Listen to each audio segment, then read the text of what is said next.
மாற்கு நற்செய்தி 2ஆம் அதிகாரம். சில நாட்களுக்குப் பின் இயேசு மீண்டும் கப்பர்நாகுமுக்கு சென்றார். அவர் வீட்டில் இருக்கிறார் என்னும் செய்தி பரவிற்று. பலர் வந்து கூடவே வீட்டு வாயிலருகிலும் இடமில்லாமல் போயிற்று. அவர் அவர்களுக்கு இறைவார்த்தையை எடுத்துரைத்து கொண்டிருந்தார். அப்போது முடக்குவாதமுற்ற ஒருவரை 4 சுமந்து அவரிடம் கொண்டு வந்தனர். மக்கள் திரண்டிருந்த காரணத்தால் அவரை இயேசுவுக்கு முன் கொண்டு வர இயலவில்லை. எனவே அவர் இருந்த இடத்திற்கு மேலே வீட்டின் கூரையை உடைத்து திறப்பு உண்டாக்கி முடக்குவாதமுற்றவரை படுக்கையோடு கீழே இறக்கினர். இயேசு அவர்களுடைய நம்பிக்கையைக் கண்டு முடக்குவாதமுற்றவரிடம், "மகனே, உன் பாவங்கள் மன்னிக்கப்பட்டன" என்றார். அங்கே அமர்ந்திருந்த மறைநூல் அறிஞர் சிலர், "இவன் ஏன் இப்படி பேசுகிறான்? இவன் கடவுளை பழிக்கிறான். கடவுள் ஒருவரே அன்றி பாவங்களை மன்னிக்க யாரால் இயலும்?" என உள்ளத்தில் எண்ணிக்கொண்டிருந்தனர். உடனே அவர்கள் தமக்குள் இவ்வாறு எண்ணுவதை இயேசு தம்முள் உணர்ந்து அவர்களை நோக்கி, "உங்கள் உள்ளங்களில் இவ்வாறு எண்ணுவது ஏன்? முடக்குவாதமுற்ற இவனிடம் உன் பாவங்கள் மன்னிக்கப்பட்டன என்பதா? எழுந்து உன் படுக்கையை எடுத்துக்கொண்டு நட என்பதா? எது எளிது? மண்ணுலகில் பாவங்களை மன்னிக்க மானிட மகனுக்கு அதிகாரம் உண்டு என்பதை நீங்கள் அறிந்து கொள்ள வேண்டும்" என்றார். எனவே அவர் முடக்குவாதமுற்றவரை நோக்கி, "நான் உனக்கு சொல்கிறேன், நீ எழுந்து உன்னுடைய படுக்கையை எடுத்துக்கொண்டு உனது வீட்டுக்குப் போ" என்றார். அவரும் எழுந்து உடனே தம்முடைய படுக்கையை எடுத்துக்கொண்டு எல்லாரும் காண வெளியே சென்றார். இதனால் அனைவரும் மலைத்துப் போய், "இதைப்போல நாம் ஒருபோதும் கண்டதில்லையே" என்று கூறி கடவுளை போற்றி புகழ்ந்தனர். இயேசு மீண்டும் கடலோரம் சென்றார். மக்கள் கூட்டத்தினர் எல்லாரும் அவரிடம் வரவே அவர் அவர்களுக்கு கற்பித்தார். பின்பு அங்கிருந்து அவர் சென்றபோது அல்பேயுவின் மகன் லேவி சுங்கச்சாவடியில் அமர்ந்திருந்ததைக் கண்டார். அவரிடம், "என்னை பின்பற்றி வா" என்றார். அவரும் எழுந்து இயேசுவை பின்பற்றிச் சென்றார்.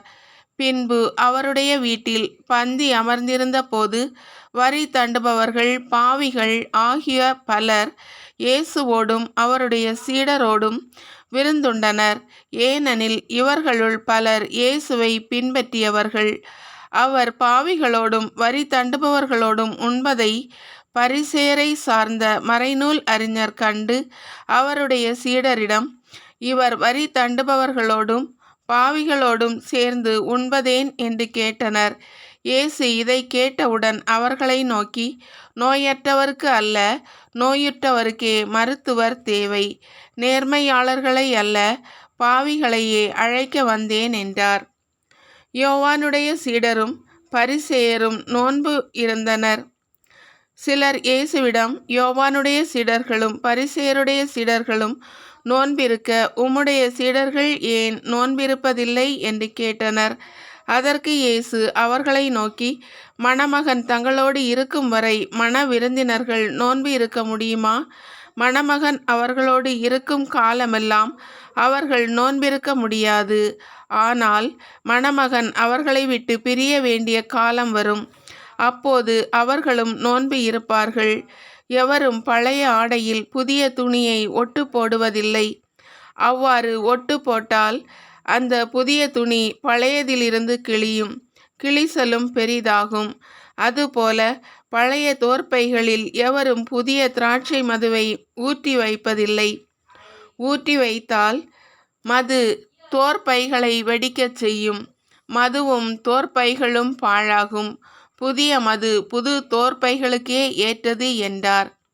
ஓய்வு நாளில் இயேசு வயல்வழியே செல்ல நேர்ந்தது. அவருடைய சீடர் கதிர்களை கொய்து கொண்டே வழி நடந்தனர்.